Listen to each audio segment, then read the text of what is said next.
Vamos a ocupar este momento para estar meditando en la palabra del Señor. Allí en Marcos capítulo 11, versículo 15 en adelante, cuando Jesús entra en el templo y purifica el templo.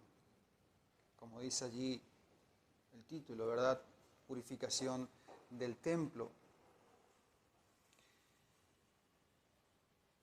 A lo largo de la historia de Israel, Jerusalén fue el lugar donde los profetas acreditaban su ministerio, pero también fue el lugar donde el mensaje de Dios fue enviado constantemente por sus siervos, aquellos que abiertamente fueron rechazados por los líderes religiosos de Israel, justamente aquí en Jerusalén. De forma especial eran los líderes religiosos que rechazaban siempre a los profetas, aquellos que Dios había enviado constantemente, que nos habla tanto el Antiguo Testamento, ¿sí? Como Jesús reitera muchas veces cómo aquellos enviados por Dios eran rechazados. Y en Jerusalén también fue donde justamente muchos profetas fueron muertos, ¿sí? Todos aquellos que fueron enviados por Dios fueron muertos, matados por estos líderes, muchos a filos de espada, ¿sí? Otros apedreados, por la fidelidad a Dios de estos líderes y por proclamar el mensaje de Dios eran rechazados estos líderes, los profetas que eran enviados por Dios, por declararle la palabra de Dios constantemente a este pueblo rebelde, sobre todo a sus líderes, aquellos que debían guiar al pueblo. Constantemente Dios enviaba sus profetas hablando y predicando el mensaje del Señor. Y en alusión a esa continua y triste realidad de la historia, el Señor es que dice en Lucas 13:33, sin embargo, es necesario que hoy y mañana, pasado mañana, siga mi camino, porque no es posible que un profeta muera fuera de Jerusalén.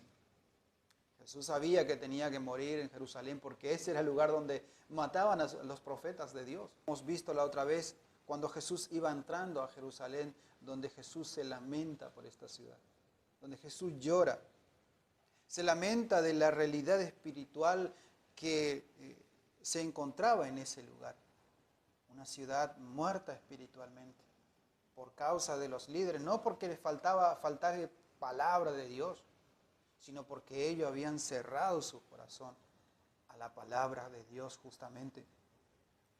Entonces Jesús allí en Lucas 13, versículo 34, un versículo más adelante, dice: Jerusalén, Jerusalén, que matas a los profetas y apedreas a los que te son enviados.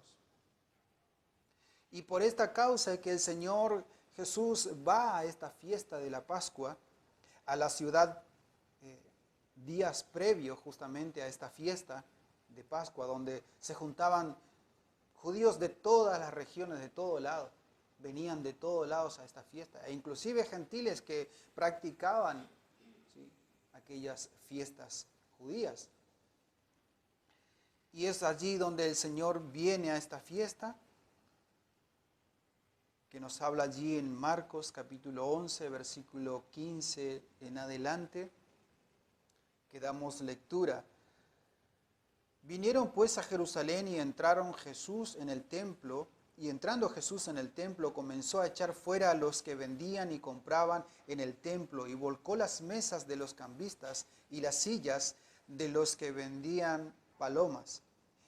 Y no consentía que nadie atravesase el templo llevando utensilio alguno, y les enseñaba diciendo: ¿no está escrito, mi casa será llamada casa de oración para todas las naciones? Mas vosotros la habéis hecho cueva de ladrones. Y lo oyeron los escribas y los principales sacerdotes, y buscaban cómo matarle, porque le tenían miedo, por cuanto todo el pueblo estaba admirado de su doctrina. Pero al llegar la noche, Jesús salió de la ciudad. Hasta ahí nuestro texto. Vemos que Jesús entra en el templo, no en el lugar destinado al santuario, sino en el atrio, donde estaban, en un sector había gentiles y en otro sector judíos. Sin embargo, como todo el recinto estaba dedicado a Dios, la presencia de Cristo era la misma presencia de Dios.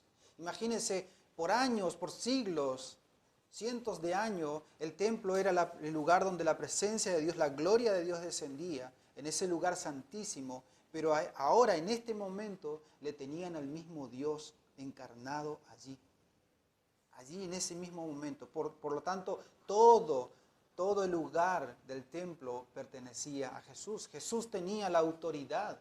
Por eso Él dice más adelante, allí en el versículo que tenemos, más adelante del 27 en adelante, donde Jesús dice que Él es más que el templo. Él tiene autoridad y los escribas le preguntan, ¿con qué autoridad hace esto? ¿Con qué autoridad vienes y limpias y saca todas estas cosas y comienzas a enseñar y a hacer milagros? ¿Quién te da esta autoridad? Y por supuesto Jesús también le dice, yo le voy a preguntar a ustedes, ¿con qué autoridad Juan bautizaba? ¿Del cielo o de los hombres? Claro, no sabían responder porque de una o de otra iban a contradecirse ellos mismos en lo que estaban haciendo. Si decían que era de Dios, Jesús le iba a decir por qué no le creyeron. Si decían que era de los hombres, le tenían miedo al pueblo. Tenían miedo al pueblo. Entonces, ¿qué hicieron estos líderes religiosos? Procuraban matarle a Jesús. Porque cuando Jesús acrecentaba su ministerio, su enseñanza, más gente le seguían a Jesús, más multitudes venían a Cristo. Entonces, estos líderes perdían credibilidad y ya no iban a utilizar a las personas para su propia ganancia, ya no iban a comercializar para que ellos se enriquezcan y el pueblo siga cada vez más pobre. ¿Sí? Entonces, conforme a la enseñanza bíblica, todo el santuario o todo el recinto estaba dedicado a Dios y por lo tanto Jesús mismo era Dios, era 100% Dios, 100% hombre y estaba allí la presencia de Dios. Ya no esa gloria de Dios como en una nube, como vemos en el Antiguo Testamento, sino ahora humanamente, físicamente. ¿Sí? Estaba Dios mismo allí, estaba presente, en cuerpo, alma y espíritu, estaba allí presente el Hijo del Dios vivo, aquel que se hizo carne, que estuvo en el principio por los siglos de los siglos, estaba allí y esto no lo vieron. Esto no lo aceptaron estos líderes religiosos. Evidentemente que ese temor a Dios, esa obediencia a Dios y a su palabra ya habían perdido. De tanto anhelo de crecer económicamente o crecer materialmente, ¿sí? Ya habían perdido esa luz que tenían en el comienzo. ¿Sí? En aquel tiempo donde Salomón construye el templo y dice Salomón en Primera de Reyes capítulo 8, dice que la casa iba a ser dedicada para la casa de oración, para la casa de Dios. Iba a ser para eso donde todas las naciones iban a venir a adorar a Dios, a buscar de Dios. Mas esto lo habían convertido en cueva de ladrones, en una casa de forajidos, ¿sí? Donde venían solo los ladrones a robar a la gente que venían, sobre todo en estas fiestas.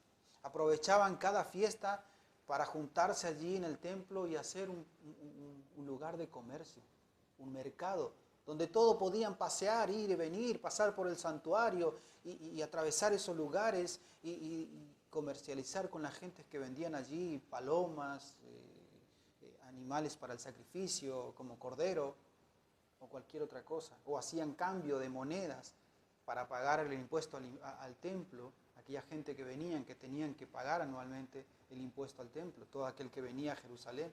Entonces habían hecho este lugar, este santuario, esta casa donde fue hecho para que el pueblo se congregase a adorar a Dios y a orar al Dios vivo y verdadero, estos líderes religiosos la habían convertido en cueva de ladrones, en un comercio, en un lugar donde la gente, cualquier persona podía venir, pasar por allí, comercializar con la gente. Entonces Jesús, en un momento de celo, de ira por Dios, por su presencia, por su lugar, por sus cosas, ¿sí?, comienza a echar a todo.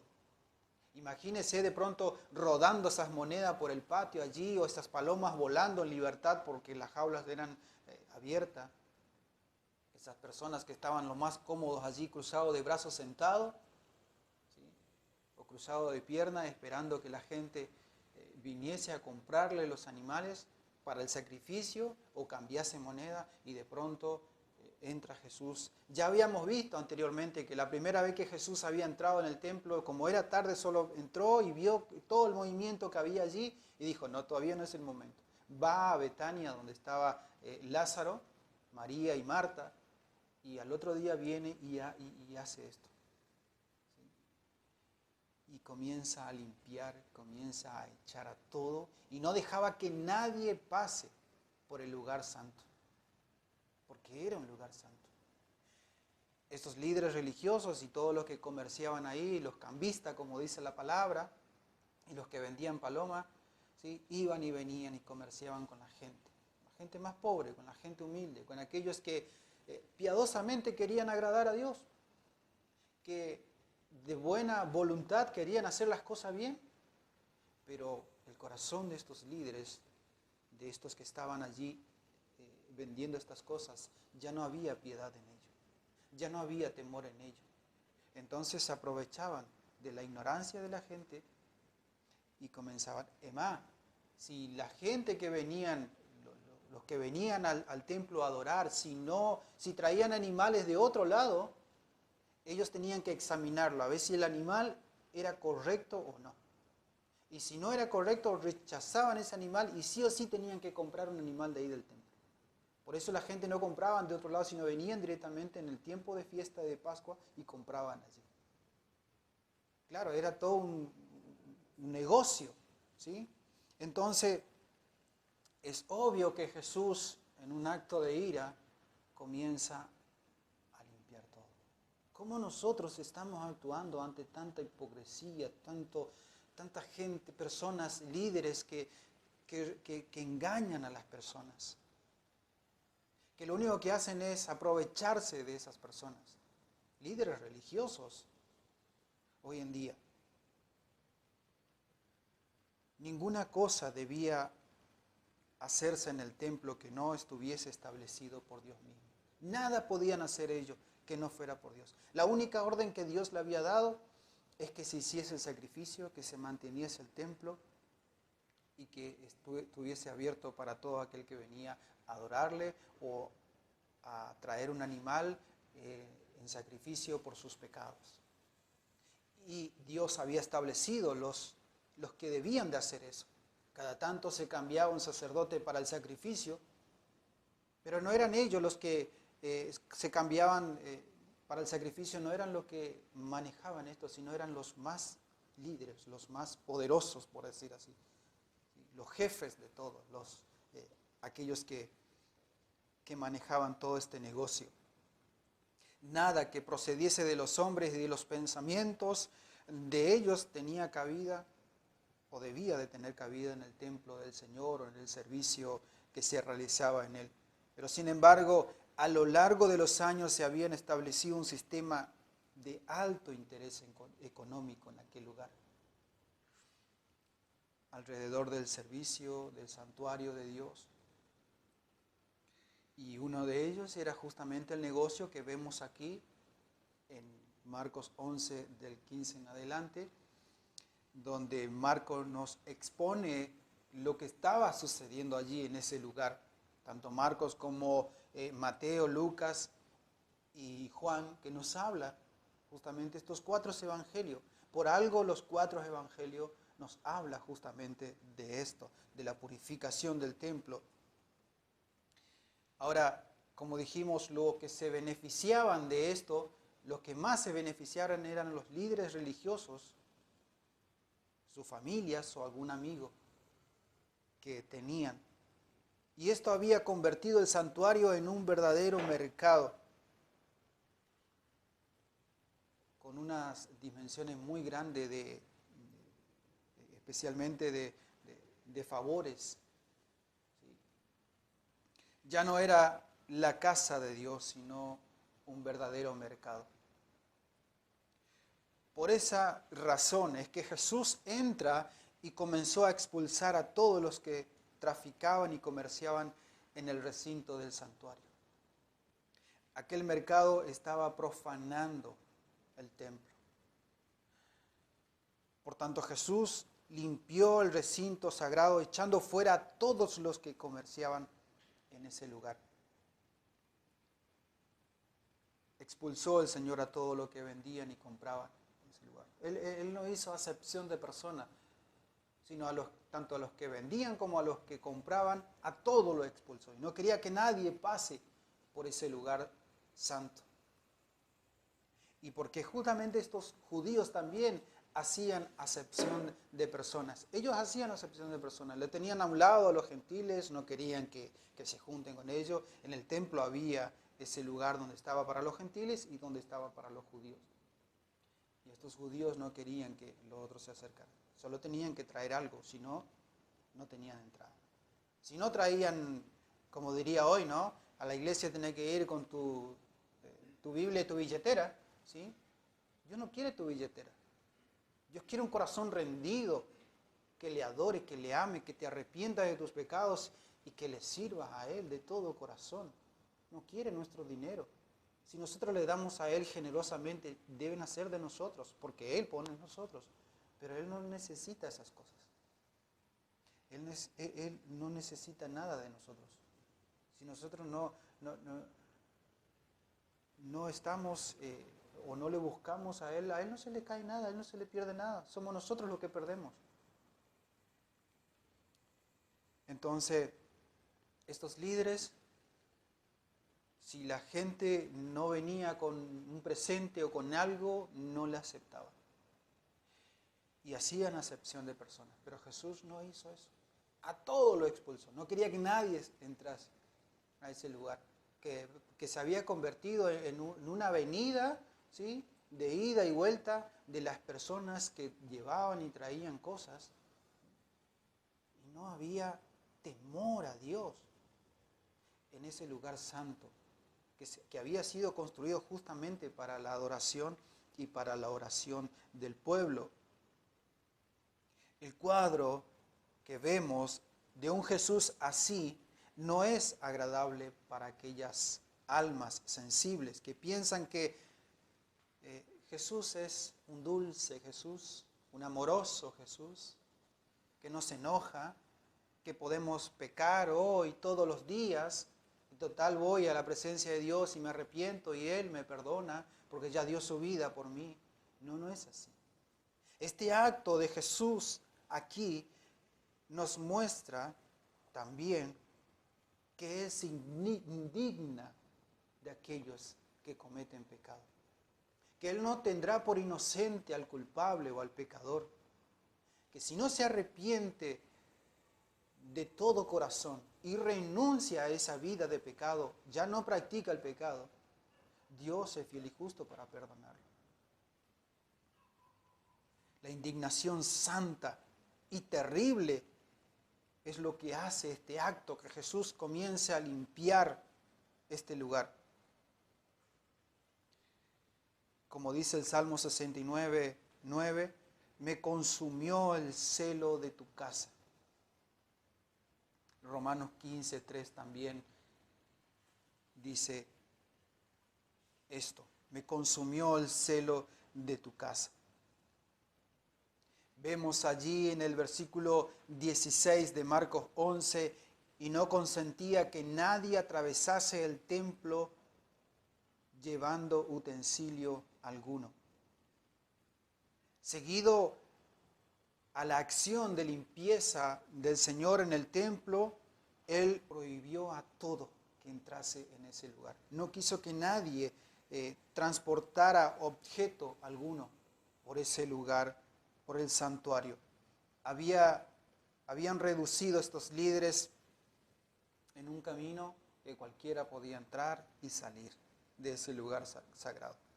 Sin embargo, ellos, los líderes religiosos, enseñaban a la gente que no podían llevar nada, ni bastón, ni bolsa, ni zapato, ni siquiera polvo en sus zapatillas, en sus zapatos, cuando pasaban por ese lugar santo. Pero sin embargo, ellos habían hecho un lugar de comercio. La actitud de Cristo descansa en que Él tiene más autoridad que el templo, que Él es mayor que ese templo. Por eso Jesús con esa autoridad limpió todo, porque Él es mucho más que un templo hecho por mano de hombre. Mateo 12:6 nos dice, Él es mayor que el santuario. Su presencia, que por años descendía en forma de nube a ese lugar, estaba ahora allí, humanamente. Estaba Él allí presente, y Él tiene esa autoridad. Tenía en ese momento y tiene y tendrá esa autoridad, mucho más que todo, porque Él es Dios. La casa de oración era un lugar de mercado para aquellas gentes irreverentes, para aquellas personas que no honraban a Dios, que no tenían temor a Dios. Entonces Jesús dice y les enseñaba diciendo, no está escrito, mi casa será llamada casa de oración para todas las naciones, mas vosotros la habéis hecho cueva de ladrones. Es muy probable que todos aquí se agolparan para escuchar la enseñanza de Jesús y recibir esa doctrina del Señor, como nos dice allí en el versículo 18, que Él les enseñaba, que Él les hablaba con palabras sabias, que el pueblo estaba admirado y que por esa razón también los líderes religiosos buscaban matarle a Jesús, porque estaban perdiendo esa credibilidad y ese negocio, su negocio se estaba cayendo a pedazos. La verdadera enseñanza descansa en la exposición bíblica que Jesús hace. Jesús cita varios versículos del Antiguo Testamento. Cita Isaías 56:7. El templo era casa de oración, lugar en donde las gentes podían buscar a Dios con devoción espiritual para adoración y comunión. Para esto había sido edificado el templo, donde cuando Salomón, en Primera de Reyes, capítulo 8, versículo 29, o todo el capítulo 8, donde Salomón justamente dedica el templo para el Señor y donde declara que la casa o el santuario iba a ser lugar donde el pueblo podía contemplar la hermosura del Señor, como dice el Salmo 27:4. Entonces Jesús cita estos versículos y su autoridad descansa en la palabra. La verdad de Cristo descansa en su palabra. Hermano, cuando nosotros declaramos o decimos la verdad de Dios, la palabra de Dios, debemos estar tranquilos, descansando en la verdad de Dios. ¿Por qué digo esto? Porque a veces tal vez decimos la palabra de Dios y recibimos rechazo de aquel que oye. Pero eso es obvio que va a ocurrir. Porque si nosotros declaramos la verdad, entonces debe haber paz en nuestros corazones. Y Jesús le dicen a Jesús le dicen los escribas y los sacerdotes, ¿con qué autoridad hace todo esto? Y la verdad es que Jesús es la palabra encarnada, por decir así. Y la verdadera enseñanza de Jesús siempre descansó en la palabra misma que el Dios vivo y verdadero traía a través de los profetas. Nuestra verdad va a descansar en la palabra de Dios si nosotros vivimos conforme a la palabra de Dios.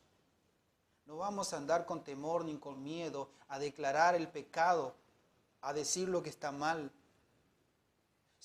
si nuestra vida descansa en la verdad de Dios.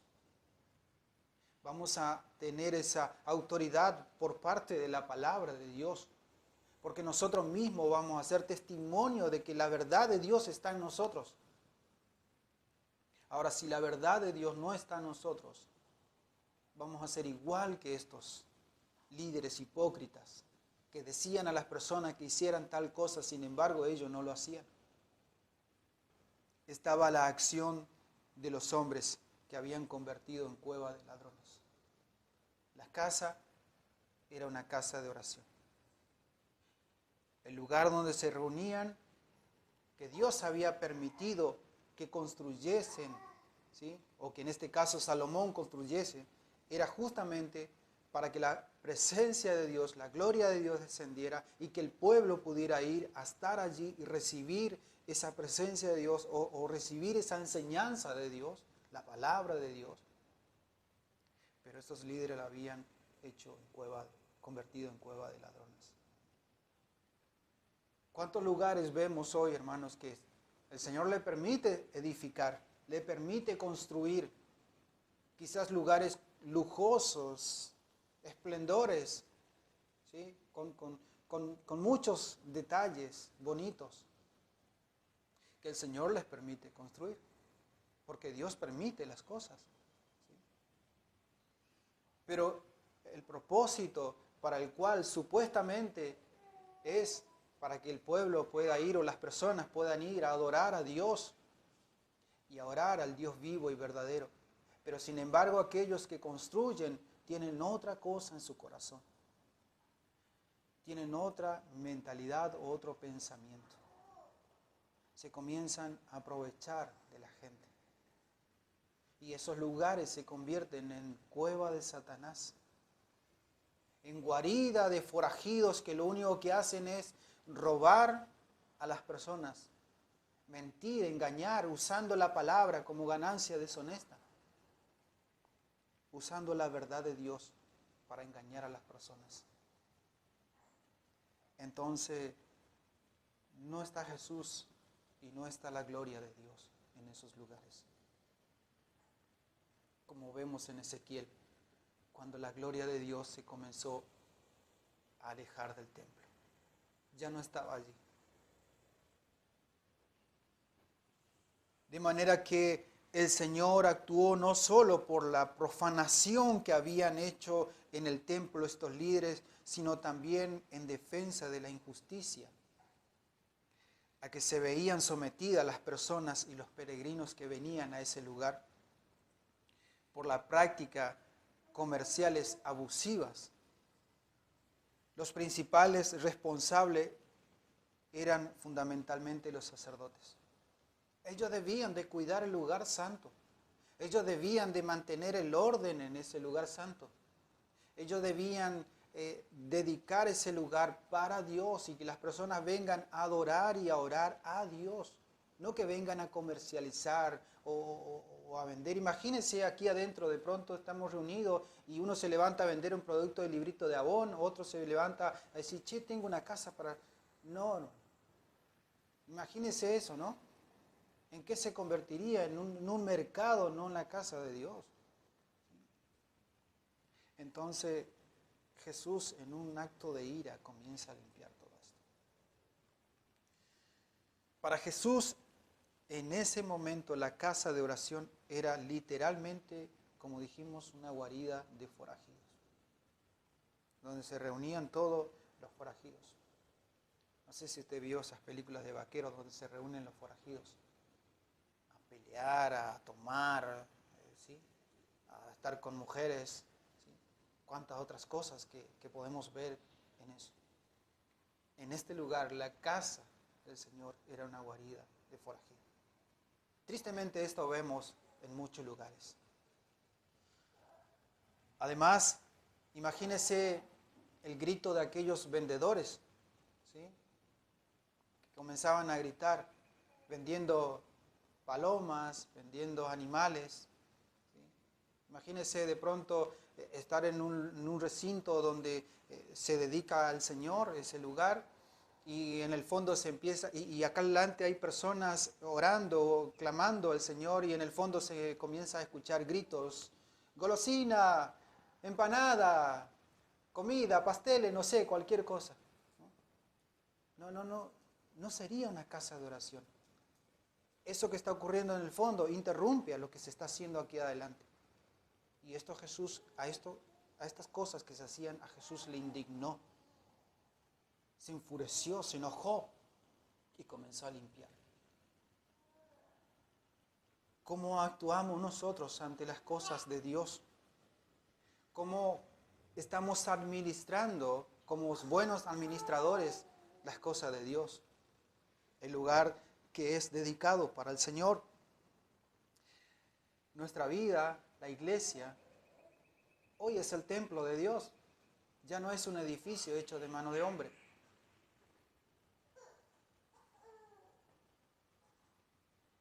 En Jeremías 7:11, Dios dice, Jeremías 7:11, ¿es cueva de ladrones delante de vuestros ojos esta casa sobre la cual es invocado mi nombre? Jesús hace esta pregunta. El Señor Dios hace esta pregunta.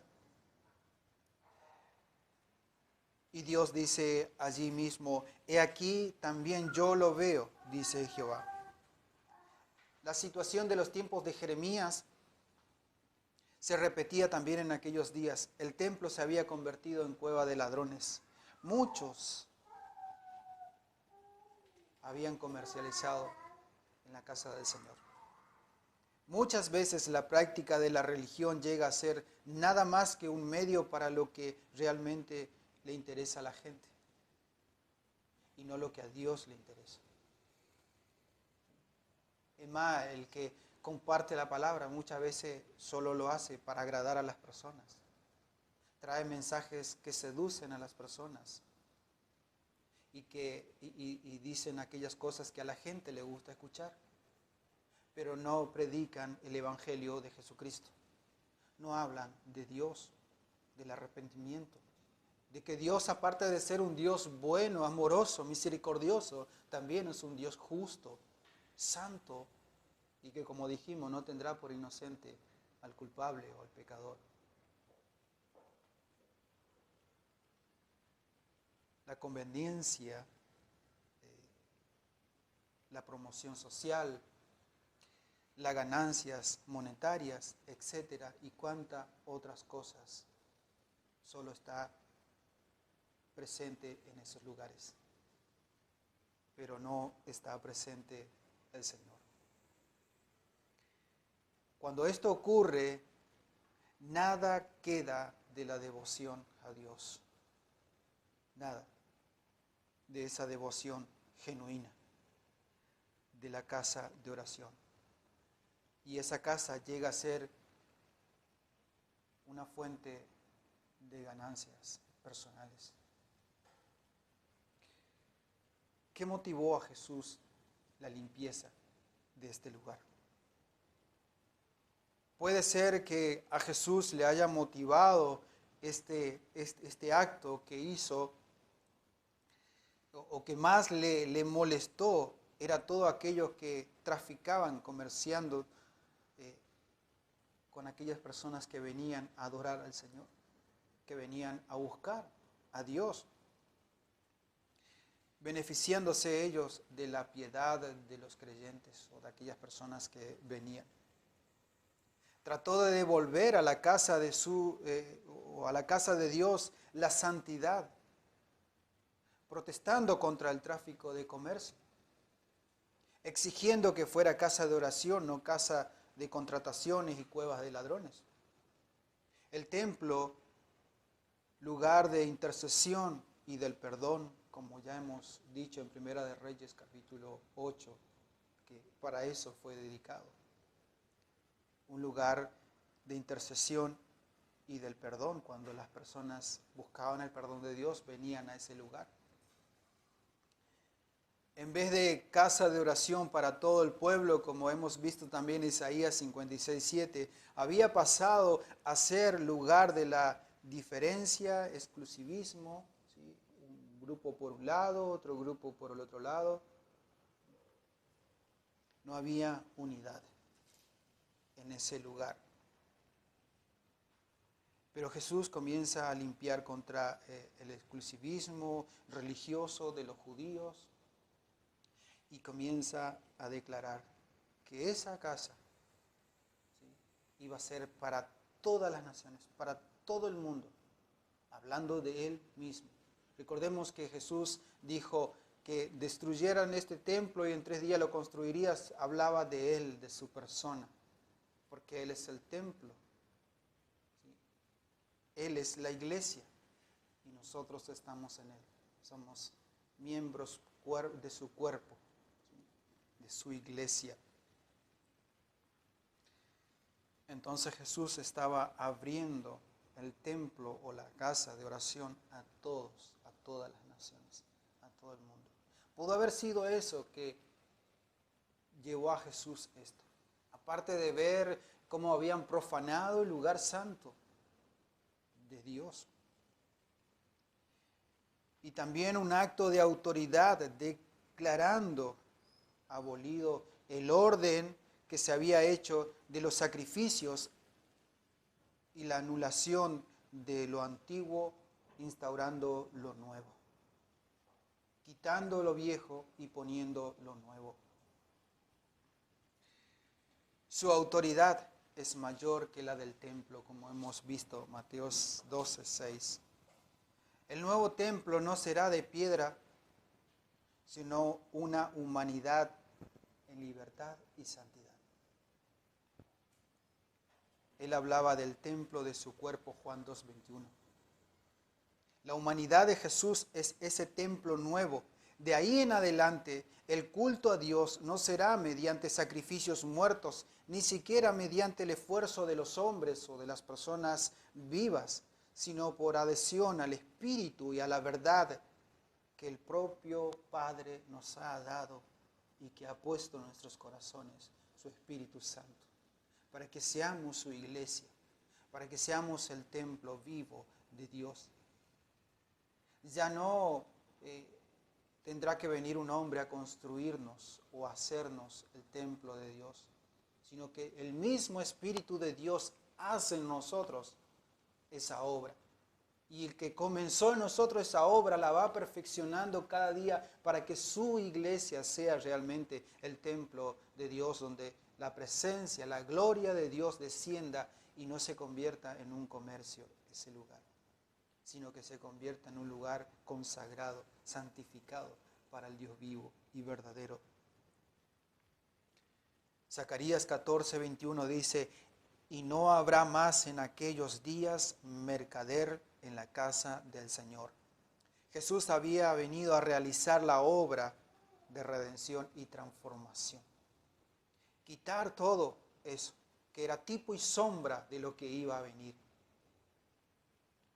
La purificación del templo debe considerarse no tanto desde el principio interpretativo, sino desde la acción de Dios. ¿Para qué fue construido realmente? Por Dios. Dios no permitió que David construya el templo, sino que su hijo construyese el templo. En aquel primer templo, aquella primera casa de oración.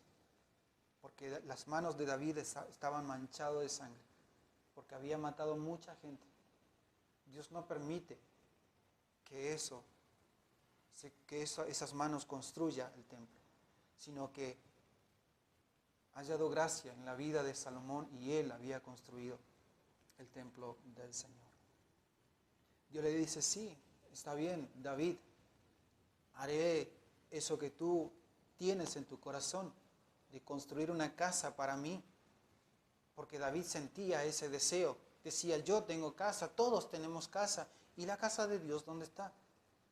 Entonces Dios le agradó ese pensamiento o ese sentir en el corazón de su hijo, pero le dice: tú no me vas a construir una casa, tu hijo lo hará, Salomón. Pero todo eso fue tipo y sombra de lo que iba a venir. Jesús es la obra perfecta del Padre, y su iglesia es la casa, es el templo del Señor. ¿Cuál era lo que había motivado realmente esa construcción del templo? que haya un lugar donde puedan venir a adorar a Dios, que haya un lugar donde puedan venir a congregarse, a buscar de Dios, a arrepentirse de sus pecados, a ofrecer sacrificio por sus pecados como se hacía en la antigüedad, en el tiempo antiguo del pueblo de Israel. Y que en ese lugar la presencia de Dios estaría continuamente.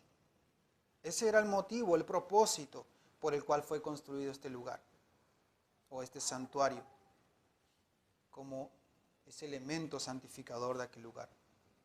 Los hombres habían aprovechado la religión y la habían convertido en negocio lucrativo que contaminaba la casa de oración. Lamentablemente, Cristo actuó con la autoridad de las Escrituras y en consecuencia con ella restauraba la casa de Dios a ese propósito por el cual fue construido. Y para ese fin, que era casa de oración, un lugar donde el pueblo iba a buscar de Dios. Todas las actividades que podían llevarse a cabo en el templo tenían fines espirituales, no comerciales, no materiales. La casa de oración era ese lugar donde se llevaba a cabo la obra del Señor para el pueblo, de llevar los animales por el sacrificio, por el pecado del pueblo, los sacerdotes que ministraban allí, los utensilios que estaban allí, todo era un acto espiritual.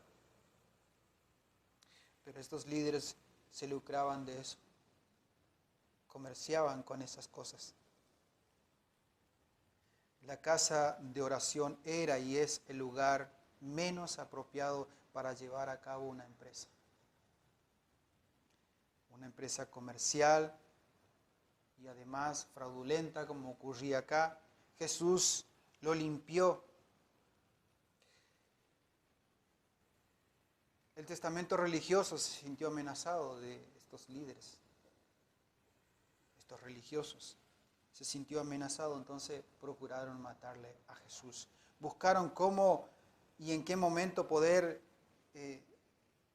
atraparlo y matarlo. Y por supuesto sabemos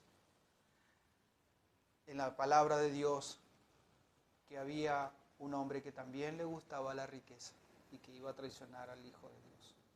Y ese era Judas.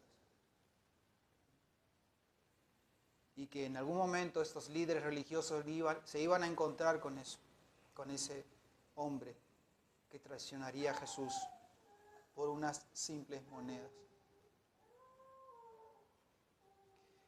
Tristemente, muchos hoy traicionan al Señor por unas monedas o por algo material. Por eso la mayoría de la gente no busca una iglesia de sana doctrina, un lugar donde se predica la palabra de Dios, porque no les conviene ser reprendido o exhortado o corregido. Entonces, estos líderes religiosos se sintieron amenazados y procuraban matarle a Jesús. Por la enseñanza de Cristo, por los milagros que Jesús hacía, las multitudes se acercaban a Él. Las personas estaban admiradas y si Jesús persistía en sus enseñanzas y en lo que hacía o corregía o hacía milagros en el pueblo, ya no tendrían estos líderes posibilidad de seguir controlando al pueblo y lucrándose de ese sistema económico que ellos mismos habían generado o habían creado. La única solución era matarle a Jesús, era destruirle a Jesús. Esto le convertía a ellos en un homicida, de conspirar o de matar a un hombre inocente como Jesús, pero eso no le importaba a ellos. No le importaba. Ya no le importaba las cosas de Dios. Solo querían matar, asesinar.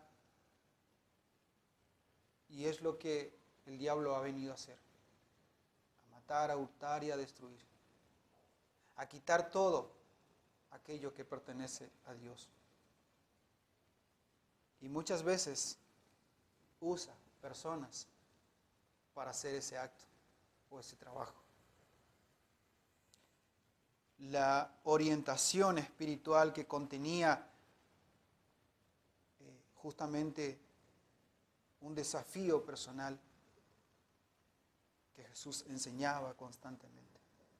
Era o renunciar todo o no renunciar nada. No podías hacer a media. No podías servir a dos señores. O amás a Dios o no le amás a Dios. Dios quiere todo, no quiere un poco. Dios quiere que le honremos, que le amemos, que le sirvamos de todo nuestro corazón, de todo nuestro ser. Ya las demás cosas Él mismo nos dará. Pero que la verdad de Dios se pueda proclamar. Y una situación semejante a la que ocurrió aquí con Jesús en este tiempo y lo que hemos visto en Jeremías, persiste con el correr del tiempo. Hoy vemos esto.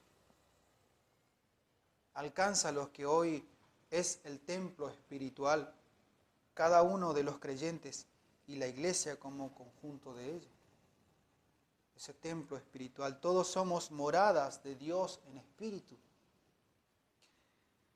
Grandes abusos y notables manifestaciones de corrupción son cometidos hoy en el templo, en el santuario de Dios, por aquellos que convierten la piedad en una fuente de lucro, de ganancia deshonesta. Pablo dice a Timoteo, en 1 Timoteo 6:3, si alguno enseña otra cosa y no se conforma a la sana palabra de nuestro Señor Jesucristo y a la doctrina que es conforme a la piedad, dice allí,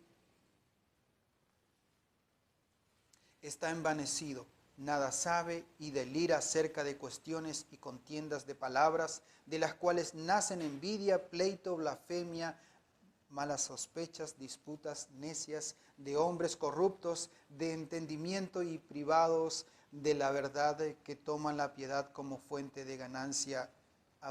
Apártate de los tales, le decía el apóstol Pablo a Timoteo. No te juntes con ellos, no andes con ellos, porque puede ser contagioso.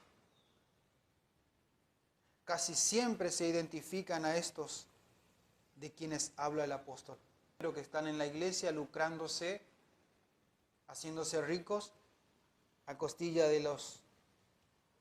la gente o de las personas que en cierta forma también son culpables por no leer la palabra, por no estudiar y por no examinar lo que escuchan de los púlpitos. Sin embargo, también puede tratarse no solamente de personas no creyentes, sino también de personas creyentes, pero que son religiosas en el sentido de que solo usan la religión como ganancia deshonesta, pero no son verdaderos cristianos. ¿Sí? No son verdaderos seguidores de Cristo, porque si lo fuesen, seguirían las pisadas de Cristo, vivirían conforme a lo que el Señor nos enseñó. Y Pablo dice, quien no se conforma a las sanas enseñanzas o la sana doctrina de Cristo, nada sabe. Es una persona envanecida, necia. ¿Sí? Y la persona sabia siempre es humilde. La persona necia es altivo, arrogante. Y solo busca su propia ganancia. Son arrogantes porque se consideran sabios y muy superiores a otros, lo que les lleva a envanecerse con un conocimiento que no es otra cosa que especulación sobre verdades aparentes, en contraste con la humildad, la mansedumbre y el único que tiene la verdad absoluta, que es Cristo. Todo lo que hacen es contrario a lo que realmente es la palabra de Dios. En 1 Corintios 8:2 dice Pablo, no saben nada. El apóstol Pablo dice, esta gente no sabe nada, son ignorantes y faltos de visión. Solo se quieren lucrar de ellos mismos. Y esto pasa, hermano. Esto pasa y oramos para que el Señor nos ayude a seguir proclamando su verdad, su palabra, y que tomemos esta actitud que Cristo tomó. No que andemos maltratando a las personas o diciendo cosas de las personas, no, sino que proclamemos la verdad y que adornemos la verdad de Dios con nuestro testimonio, con nuestra vida. Si yo digo que Dios es santo, yo debo vivir una vida santa. Si yo digo que Dios es justo, yo debo vivir una vida de justicia y santidad delante de mi Dios, como hizo el Señor con la limpieza del templo. Limpió todo. En primer lugar, esa separación debe haber en nuestros corazones, en nuestra vida. Limpiar todo lo contaminado, todo lo que está mal en nosotros. Esto no quiere decir que le andemos dando la espalda a las personas. No. Separar el pecado de la verdad de Dios. Separar lo santo de lo corrupto, ¿sí?, de la contaminación. A eso es lo que me refiero cuando digo separar de esto. ¿Sí? Separarnos. La iglesia de Cristo necesita hoy esa acción de purificación que Cristo nos enseña aquí en su palabra, de limpieza. Que el Señor nos ayude, hermano. Que el Señor nos lleve cada día de nuestra vida a purificar nuestros corazones por medio de su Espíritu Santo, a consagrarnos para Él, a que, como dice su palabra, presentar nuestra vida en sacrificio vivo, agradable, delante del Señor. Señor, te damos gracias en esta mañana por tu palabra.